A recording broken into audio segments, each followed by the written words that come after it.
Okay, excellent. So this first piece of evidence, has anyone encountered the Sullivan Card before? So this is about political hope and the promise of false progress. Connor has, maybe? Yes. It's okay if you haven't. This is a classic piece of evidence that I think is pretty popular in the college circuit, certainly.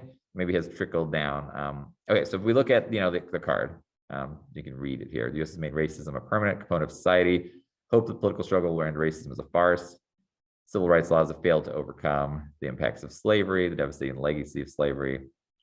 Discrimination has changed, something larger and unofficial, right? There are temporary peaks of progress with short-lived victories, sliding to patterns that maintain white dominance. Pragmatism harms Black people by enacting a false dichotomy. The political keeps Black in relation to the political object, strengthens an anti-Black system that pulverizes Black being and Black suffering. They cite Warren, right? So Calvin Warren is another big anti-Blackness author. He's a professor at Emory, writes several different books. Okay, we got racial battle fatigue. That's another anti-Blackness Afro-pessimist argument. Let's see. Hope is not a healthy response to an unjust world.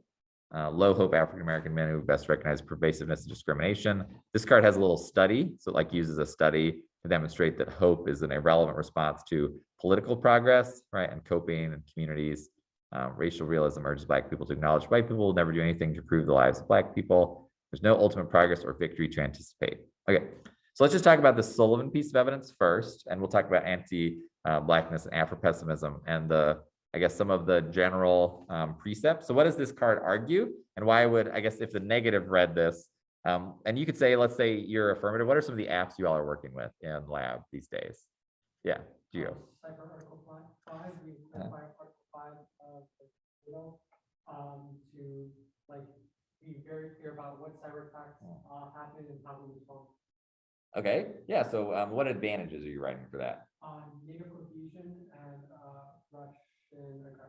And Russian aggression, NATO cohesion and Russian aggression. Okay, excellent. That's very good. So what are other apps? You all in this lab too, or we can use, okay, cool, that's right. We'll use cybersecurity Article 5. So let's say you read your cybersecurity Article 5 affirmative, and then the negative reads the Sullivan card. Okay, and then we'll talk about the Wilderson card too. Does it seem responsive or not responsive? How would you start to go about answering it? What are some of the, I guess, fundamental presuppositions that this piece of evidence has, and Afro-pessimism as a literature base have? Connor, yeah. I think it's just a very generic, rural optimism, where the concept of political reform is never going to fail for Black people, for instance. This isn't cited, but after the 13th, you have the creation of Jim Crow laws, etc. So political reform always turns out poorly and recreates violence in this never-ending cycle of creation. I don't think it works particularly well against this app, but okay, yeah, exactly. So it's definitely not directly responsive. And part of the reason that we're bringing this up is that the way that the negative and the way that Afro-pessimist literature encounters, I think, kind of general categories of affirmatives or general categories of just U.S. federal government action is to create arguments about the totality, right, of the federal government, the totality of political reform, or the ways that the app in particular orients us towards, right, those political actions that can be taken and can be useful. So if you all are taking notes, one of the things that you should kind of type down about Afro-pessimism. So there's this, it cites Warren and says, right, that the lure of the always not yet solution to present day racial problems is symptomatic of the metaphysical nature of political hope. So there's a metaphysical argument or an ontological argument that's being made about the way that the federal government and also the way that the affirmative in particular is constituted, right, or constructed or founded on some institutional racist structure. Okay, so if we think about earlier, right, you mentioned that you debated an affirmative that they say the USFG is foundationally, right, and structurally anti-Black, so it suffers from anti-Black racism. It doesn't seem like, oh, it's not exactly an answer to the NATO cybersecurity affirmative. But if you take seriously what Calvin Warren and what Sullivan, inciting Calvin Warren and others, suggests, then, right, it doesn't really matter what the particularities are, what the exact thing that the app does. It matters more about the way that the world is constructed and the vision that they have for that constitution. So what is ontology? Do you know what ontology is? Yeah, Connor, what's ontology? It's like the study of being. Mm-hmm. So kind of like something that is like inherent with like I guess nature almost, where it's kind of just part of how existence works. Yes, exactly.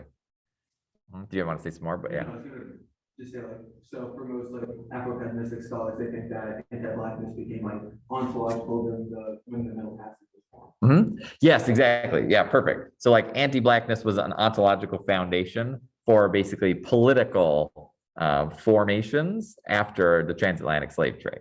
So, right, which predates the formation of the United States federal government, right? So you've got the 1500s, 1600s, and the ways that the world is organized. So ontology is how we organize what's important, right? What counts and what doesn't count as important.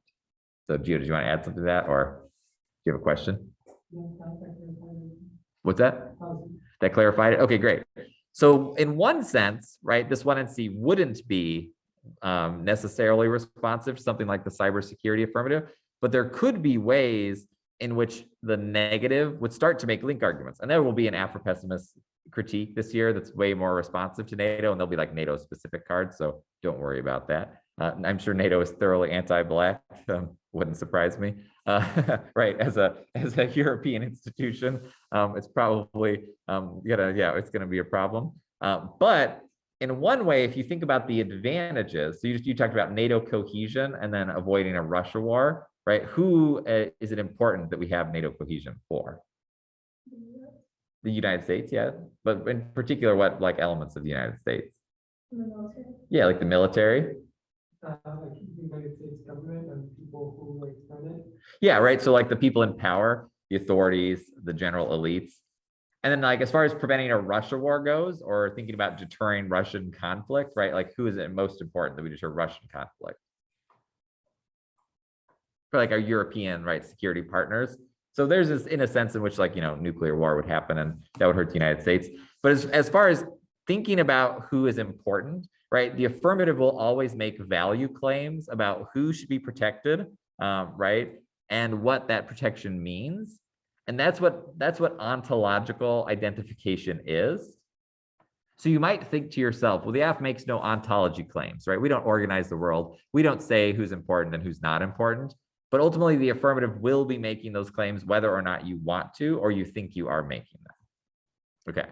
And certainly, according to the negative, they're going to want to say that the way, right, that the affirmative ascribes value to particular groups and to particular impacts views the world through a lens, most likely, that's based on white supremacy, right? So like NATO as a security institution is only designed to protect the United States federal government's continued existence. But something like the Sullivan Card says that the United States federal government's continued existence, right, perpetuates institutional racism that has existed since its founding. Are you all with me? So you could see even, right, a piece of evidence that's just this general could start to have applications on the NATO topic. But there'll be plenty of other NATO links about why NATO is like an extension of US imperialism and, you know, causes like violence against people around the world and stuff like that. I think it's important to just understand the basics first, though, and then we'll talk about maybe applications for this year as well. Okay, so that's the Sullivan Card. So have you all encountered Wilderson before? Yes, probably. So let's look at this Wilderson piece of evidence, and then we'll talk a little bit about kind of like Wilderson's general argument and the response that we should have. And so Wilderson really gets into political ontology, which is arguably different from like metaphysical ontology, but you know, who knows if that difference is that important. So, okay, right, the alternative is to reject the app. Only an unflinching paradigmatic analysis poses the question of civil society is ethical. I begin to see how essential an unflinching paradigmatic analysis is to a movement detecting the overthrow, so a complete overthrow of the existing order, right? Neoliberal compromises that radical elements make are just terrible, abdicate the greatest power, crafting questions, yes. So yeah, go ahead and just read this card here. And I'll point out a few things. You got humanist discourse, what is needed. It's an ensemble of ontological questions.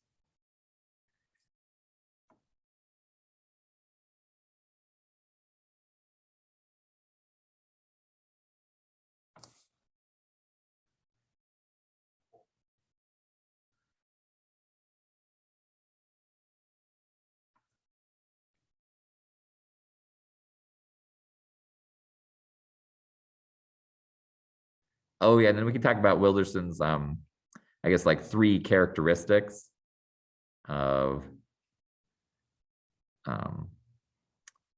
ontological anti-Blackness.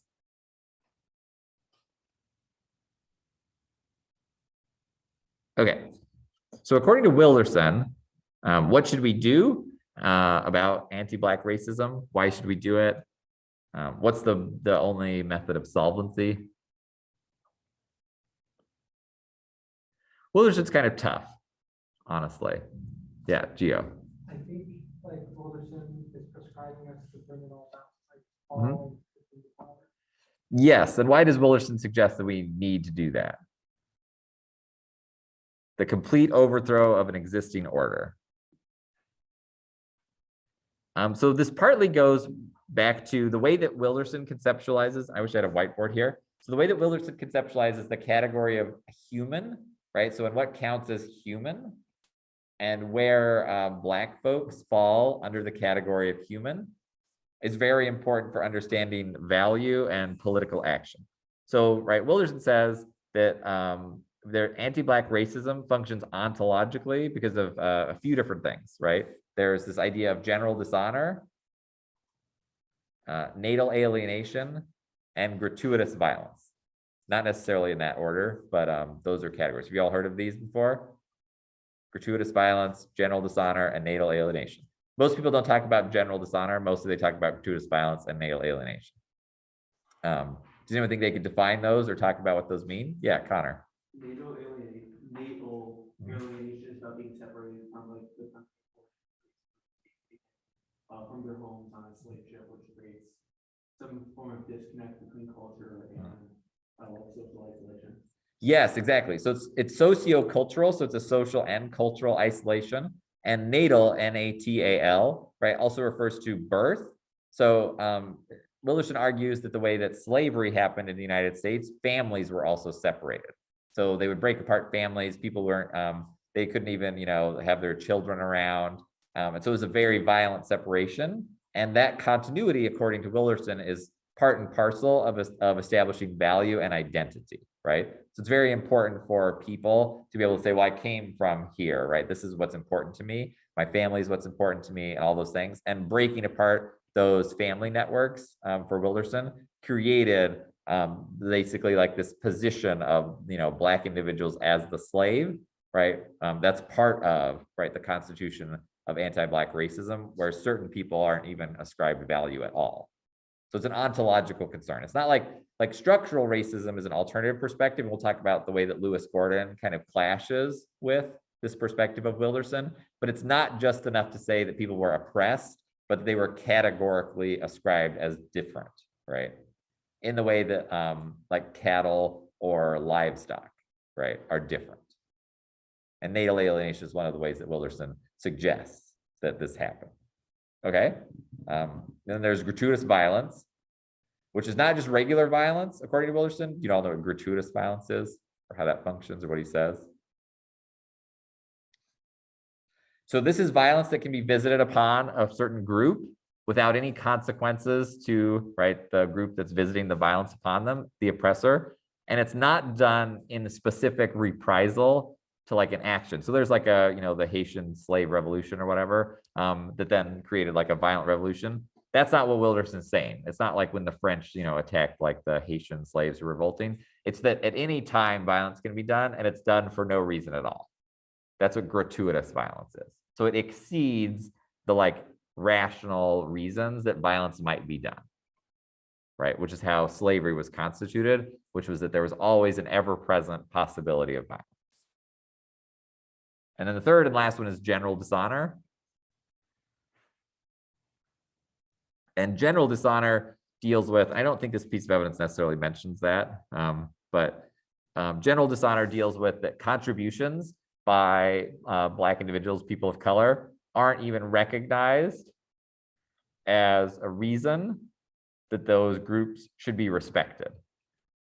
So even when slaves, basically like, Frederick Douglass or whatever, when they elevated themselves out of slavery, they're still not accorded the same degrees of respect that other individuals might be, right? And other groups that are categorically represented or understood as human. Okay, so then according to Wilderson, the Constitution of the United States federal government and the construction of our political system all work together to create an anti-Black, system that needs to be destroyed.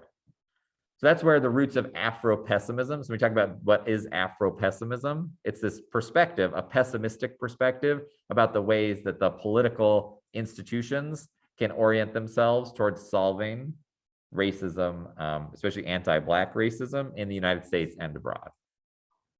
So if we had to define Afro-pessimism, that's why it's a pessimistic perspective. There's also Afro-optimists, right, and Afro-futurists. And so this isn't even the dominant perspective, really, and in terms of like, how do we address racism? It's just like the most debate strategic one, probably. Questions or thoughts thus far? So thus, why does Wilderson say we need to burn it all down? Why is that like the conclusion? Yeah. That's because of the whole system is very complex, so you can't really perform it. Yeah, very good. What was your name again? Zarina. Yeah, very good, Zarina. Exactly. So if we start to think about, like what the system does and how it is used to perpetuate, this, anti-Black system of oppression, there's no way to just reform it.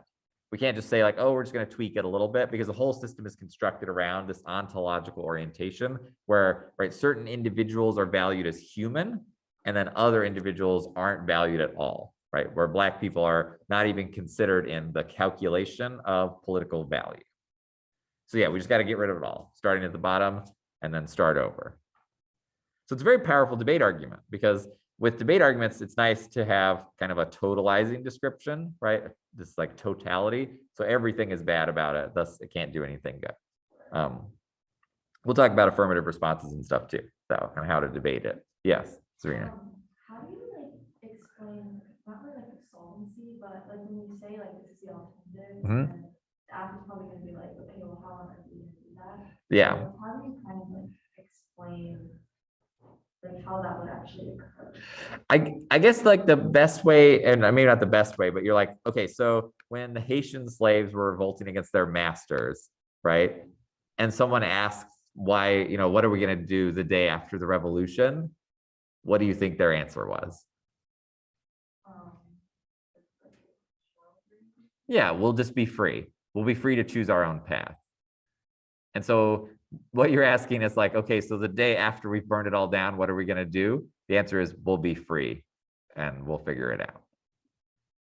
And so to ask that question, then you can, this is a classic kind of critique, sort of to ask the question or to posit that there is no alternative or the alternative fails is just to replicate the system of oppression. So the CAPK is also very good at this, there are whole folks out there who write books about when someone says, well, Tina, there is no alternative. That's just a way to retain, capitalism's authority and power, or neoliberalism or whatever, and so, yeah, so if you're reading the critique and they're like, what happens the day after we burn it all down? You're like, nah, you're asking the wrong question. So that question is designed to perpetuate, the system of inequality. That's the neg answer. What's the AF response to that?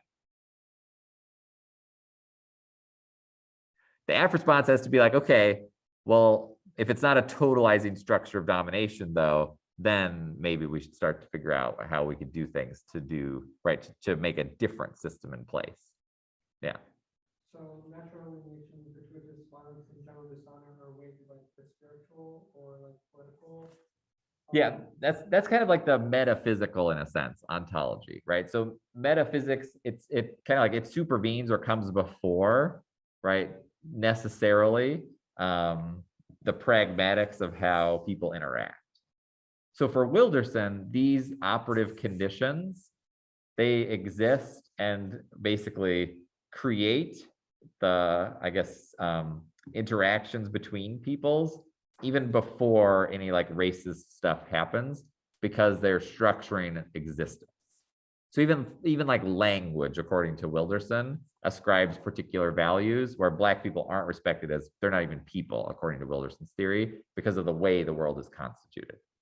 So that's how like even though the app may solve like material issues, it doesn't solve like structural issues. Yes, exactly, right? Like that's where you're talking about like spiritual violence. This is the like, it's like spiritual violence that Wilderson's talking about, and others too, right? Calvin Warren and Moten and stuff. Yeah. So the political ontology would be that the USFG and our political system have like an anti-Black structure that needs to be restored. Exactly. And it's an ontology, which means that it's embedded in the very being, right, of both the federal government and also the way that it interacts with what's constituted as valuable. So if you think about like a decent analogy, really, and like, you know, Wilderson like kind of uses this analogy and other folks do too. So chattel slavery, right, treats individuals as livestock. So if you think about like what the value is, right, like what rights does a cow have in the United States that's like in, right, a concentrated animal feeding operation? Like what rights do they have? Like, the right to be killed. Yeah, they just don't, right? Yeah, like they don't have a right to like their children. So like you could just take their children away. They can be turned into like shoes or veal, or you know what I mean? Like they have zero rights at all and aren't even treated as, they're treated as an object. Like they have the same value as like this chair, right? There's going to be ground up into like ground beef, right? That's essentially what Wilderson is saying about the way that the United States federal government constitutes Black people in the US as well. They have the same rights, which is to say nothing at all, right? And the way, and furthermore, the federal government, the government and like the whole structural system is designed to perpetuate that condition of existence, which is why it's thoroughly unethical and need to just be burned down, right? Okay, y'all with me? All right, excellent, good, very good. So it's simple in some ways, and then there are lots of different, they make it more complicated. So then I have a couple of other cards here. We don't necessarily have to go through all these, but like cruel optimism. Well, I guess so. Yeah, and that description when I were talking about gratuitous violence, natal alienation, and general dishonor, that's known as social death, right? That's what social death is. That the ontological position of Black people. That's when we say social death. That's like what this Nicholas Brady card is about, right? It's like social death. Is that they have no value in the social sense. Okay.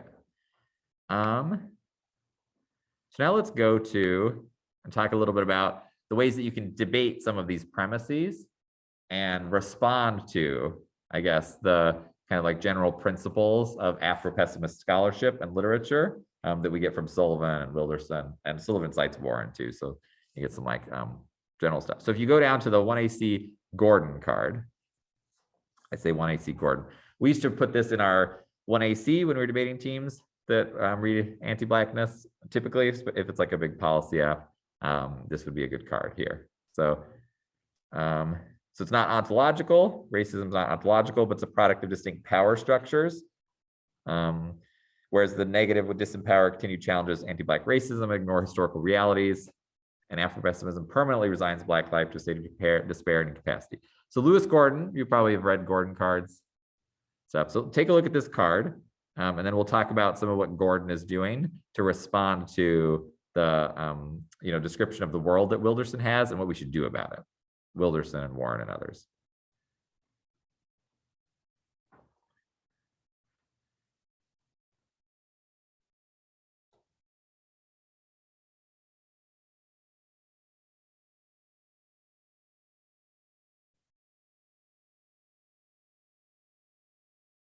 Okay, so Black people and other opponents are fighting and continue to fight.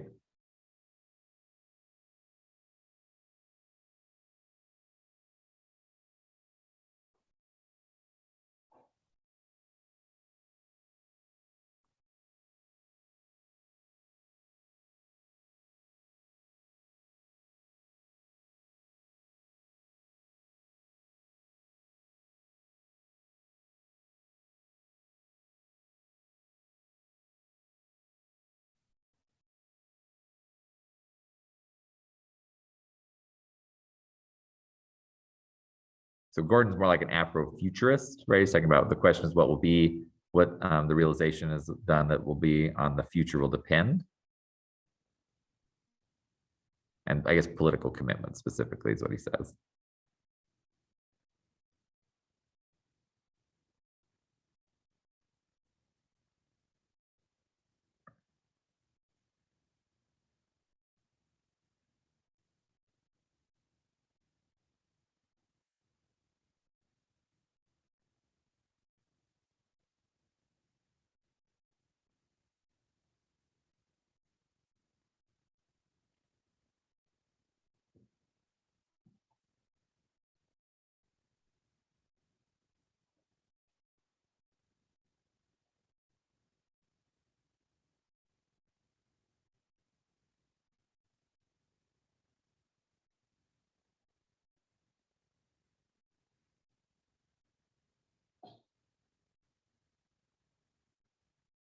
Um,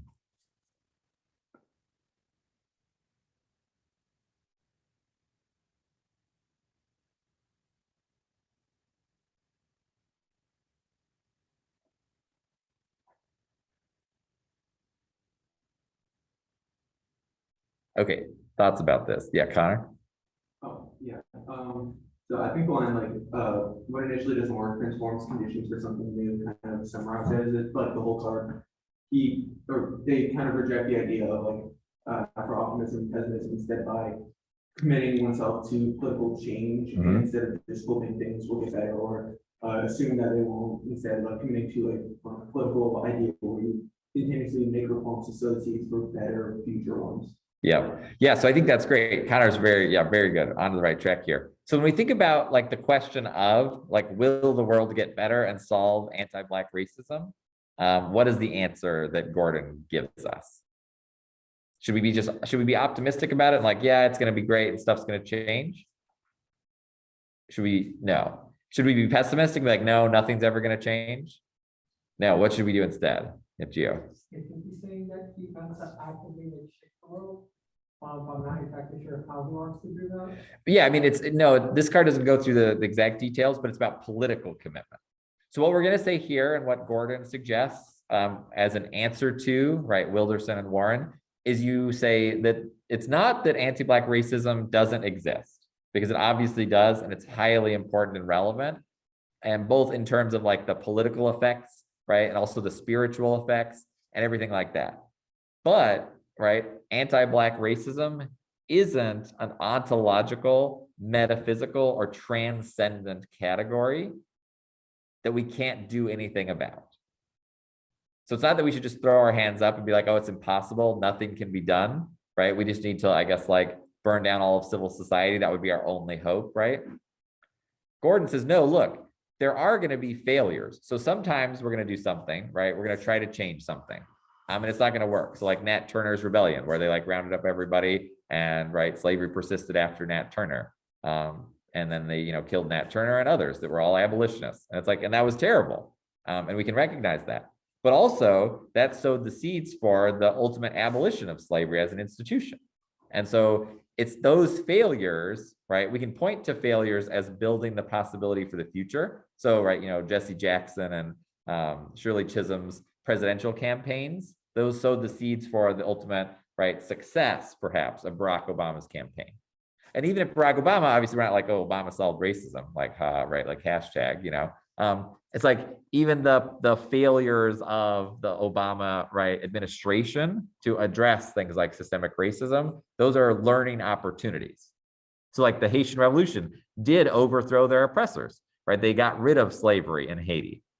And then now colonialism has kind of like messed Haiti up. And so we can learn from those things. And it's those acts of resistance and political changes that can occur over time that then can accrue, right, the possibility of transformative change that can take Afro-pessimism, right, some of the insights of Afro-pessimism, which is to say that racism is real, it's a problem, and it hugely impacts many individuals, but then apply those in a productive way.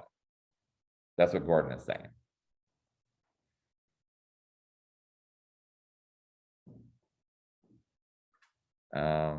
Yeah, I think his card is pretty good too, but it's very long.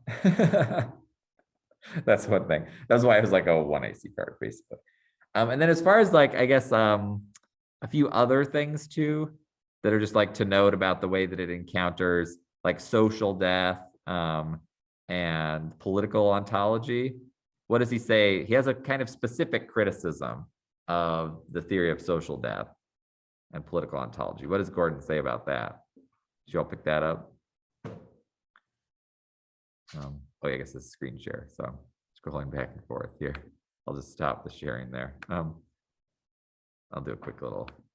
So he describes basically, so if we have this perspective, so it's Wilderson's concept of an anti-Black world and Sexton's discussions of social death. Right, he says, you know, the first is the world, an anti-Black world is not identical with the world is anti-Black, but it's this ongoing project. He says Black people and other opponents have fought and continue to fight. So, you know, if you accept the thesis, so this is where Gordon says here, I guess I'll go back to screen share because I found the section that I wanted. If you accept the thesis from Wilderson and Warren, et cetera, then it can be very demobilizing perspective because all actions are equal, right? In the world is anti-Black. So this description here, right, from Gordon. So limitations emerge from a basic fact. Black people and other opponents of such a project fought and continue to fight. And such an achievement would have been rendered even if these reflections stillborn. So in other words, it's like, well, it doesn't matter all of the fighting that's occurred, all of the changes that have happened, right, since the institution of transatlantic slavery. According to Wilderson, all of those things are irrelevant. So basically the struggles of Black individuals to overcome their particular oppressions, right? Gordon says, if you accept Wilderson's theory, that stuff is just all irrelevant and didn't do anything and it had no impact at all. Gordon's not willing to accept that, right? He's like, no, it did make a difference. Yeah, so Gordon doesn't accept the thesis, Wilderson's thesis, and like the Afro-pessimist thesis. So this is why Afro-pessimism is different than like Afro-futurism or Afro-optimism. And Gordon's just like, he's like, I'm just like a kind of a political commitment guy. He's suggesting that if you take Afro-pessimism seriously, then all of the activities, all of the modes of resistance, all the revolutions, and like big acts of resistance to the small acts of resistance, those are all rendered null and void. They were purposeless, useless, irrelevant, and did nothing, both for the participants in, right, the revolutions. So, right, thinking about like slave rebellions, and the Haitian Revolution, but also, right, the civil rights movement, different Black Lives Matter movements, all of those things. If you take Wilderson seriously, they just were useless expressions, right, of like, I guess, angst. They didn't do anything. And Gordon's like, no, they did stuff, right? Both they made material changes, but then they also provide learning opportunities to crack parts of the system, right? The anti-Black racist system that's institutionalized. So he's like, no, we can make institutional changes that then influence the trajectory of anti-Black racism. Right? That's like a very important part of Gordon and answering Afro-pessimism. And it's not that you're saying like that we should be optimists, because that's not what Gordon is saying, right? So like the Sullivan Card's like, we should just be optimists. And it's like, oh, then you link to like political hope and like cruel optimism stuff. It's like, no. We could go backwards, right? Society may even have gone backwards, like Trump maybe as a response, but those are learning moments for ways that we can try to move away from structural racism. Like Gordon believes that racism is structural, right? That there are features of the US federal government, there are legal institutions, right? The military, the Fair Housing Act, there are a bunch of different examples where racism was institutionalized, but we should have institutional responses to those rather than just throwing our hands up and saying, well, I guess we can't do anything about it, right? That's what Gordon says. So then as part of that, right, we also have a couple of other cards here too, like this Klein card, which I think is like another classic one. Y'all have some Klein cards? Sometimes there's Klein, and then do we have Brown in here? Maybe the Brown card. Yeah, Klein and Brown. Okay. So this Klein card then too, maybe we'll talk a little bit about, and specifically responding to the ontological component, kind of like directly. So yeah, Klein here says, right, when we prioritize an ontology framework or an ontological framework that limits our micro-political actions, and then we don't have an analysis of power, So we should analyze the way that anti-Black racism has developed in relationship to the state power, national identity discourse, right, and racial positioning. Whereas this totalizing political ontology overshadows levels of sociality and the impact, right, that Black people and others have had in resisting anti-Black racism. So there's like a pragmatic argument for, right, the context of responding to anti-Black racism rather than a view of it as a rigid structure, this formal ontological position. So let's see, yeah, social death, I got a little moat and stuff,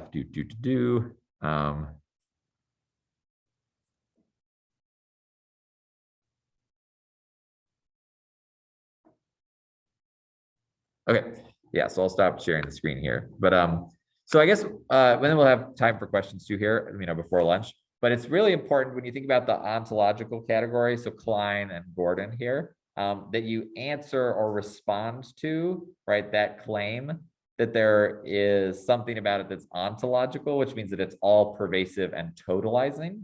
And you want to say, no, it's not all pervasive and totalizing, that there are methods and modes of resistance that have cracked, right, anti-Black racism in the past, and that institutional structures are capable of being changed, but that requires an active political commitment, right, not a perspective on just like generalized hope. So it's not an optimism that's just like like the system will change inevitably. It's like, no, it requires active investment and participant, right, on the parts of individuals in changing that system. Now, if you're affirmative, it might be the case that you want to say then that the AF provides either a method, right, of recreating structures, or that it has, right, some other impact that's outside of. So when we're debating Afro-Pessimism on the affirmative, right, that your AF has some impact area that's not explained by, right, the ontological position of Black people, right, in the US. So that's where like a Russia war or something, you're like, well, how do you explain why Russia attacked the Ukraine, right? And the alt may not have a perspective on that, right? They might have a reason why. It's like the ways that the Russians, feel about the Ukrainians and stuff like that. But that's where you want to fight back, like, no, right? Your theory doesn't explain basically all, right, social relations around the world. Whereas the AF has a perspective that can interact with those, but also respects that, racism can be structural and impacted in those ways too. And then on the neg, in order to go for framework, you have to answer the ontology argument. Otherwise, right, I think you mentioned earlier that the AF can just say, well, we shouldn't have an interaction with the federal government at all because it would be a violent perspective, right? So you kind of have to win the ontology claim at the outset. So questions, thoughts, comments? Connor. To answer social death, is it sufficient when that anti-Blackness is not ontological, or do you have someone specific like more about why social death is not real? I guess so. It depends quite a bit on probably how thoroughly the other side is debating it. If they're debating the different categories of social death, natal alienation, gratuitous violence, and general dishonor, you're going to want to respond to those. Some teams, I think, will invoke a concept. These days, it's pretty popular to just invoke a concept like social death and just be like, social death explains, and then they'll insert a few examples, right? Social death explains, the killing of Michael Brown and Amadou Diallo, right? And then they'll say that, and that's cool, but there may not be a card associated with it. So I'd say debate it at a level of detail that at least matches what your opponent has and hopefully exceeds what your opponent has. So if they're going for social death and they're not like reading a card or anything on it, there's like this brown piece of evidence here too in this file about the ways that and it mentions like Patterson's discussion of, slavery, and then it mentions natal alienation, the general dishonor, and it goes through kind of like the different categories of social death. If they're doing that work, then you probably want to be reading a card and debating them on the same, examples and categories.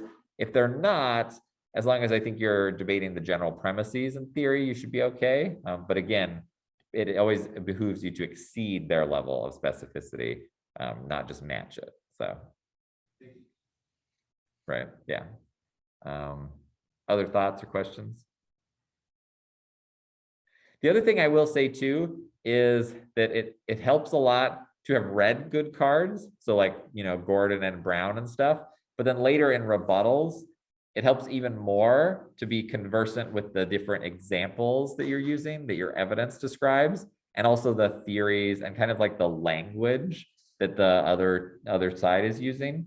So getting yourself to be somewhat fluent, right? Just like thinking about these, like understanding what the terminology means, being, I guess, you know, just generally conversant in, right? Those things will help you a lot. So like reading, integrating, understanding, I would say, you know, it would be worth it to go and like read the articles that, you know, if you really have, like, if you're debating a team that reads a lot of Afro-pessimism stuff, like reading the Gordon article, Phenomenology and Race, it's a great article. Reading the Klein article, reading the Brown article too. You know, it's like maybe 100 pages or whatever, like total, if you read all of that stuff, it's like very helpful. And then write down some examples, right? You know, different responses to the theories, cross-examination questions too, everything like that. It'll just help you being more conversant with all of it. Like there's some background knowledge here.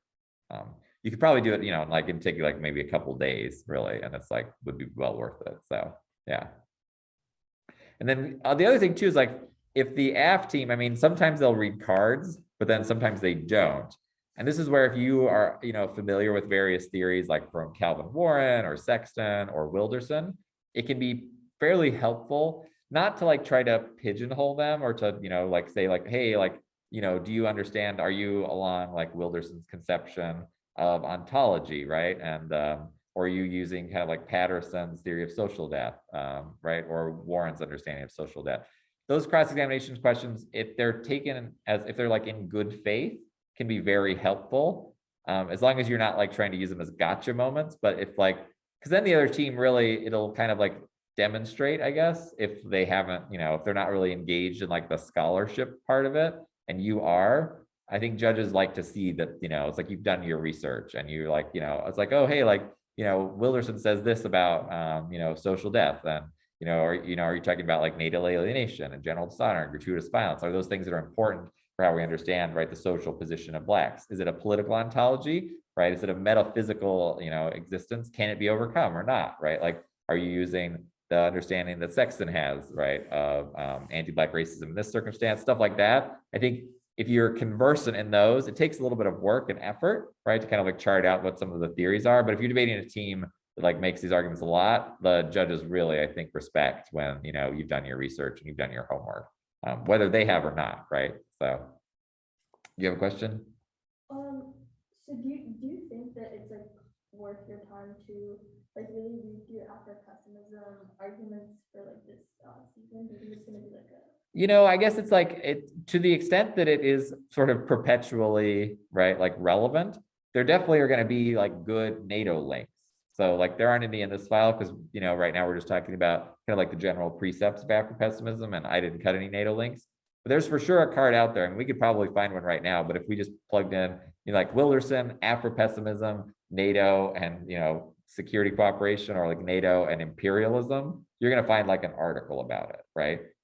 So to that extent, yeah, the negative is going to have link arguments, and they're going to be debating it.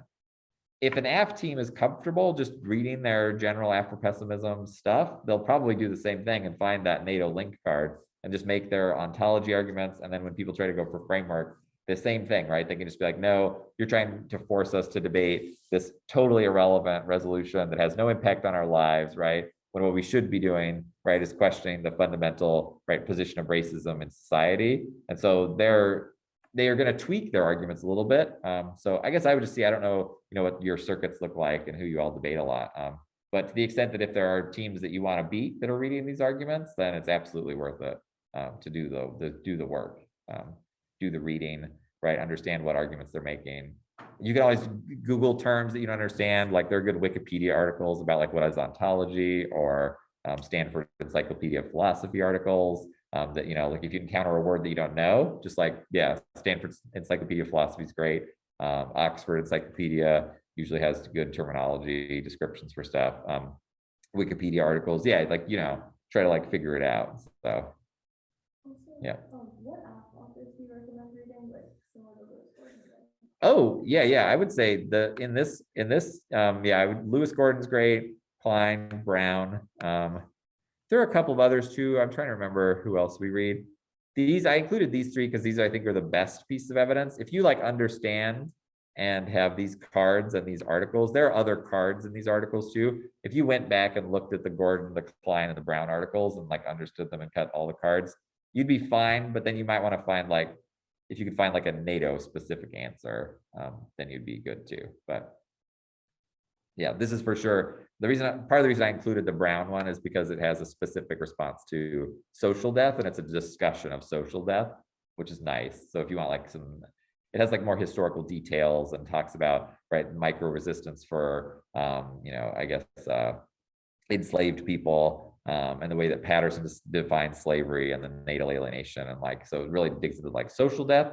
So if you get into a deep debate about that, the Brown article is great. And then Gordon's really good just for like general Afro-pessimism responses, and Klein, I think, is good for ontology stuff. So, but awesome, cool. Well, thank you all for coming to the elective. I hope it was useful and helpful. So, and good luck in all your debates.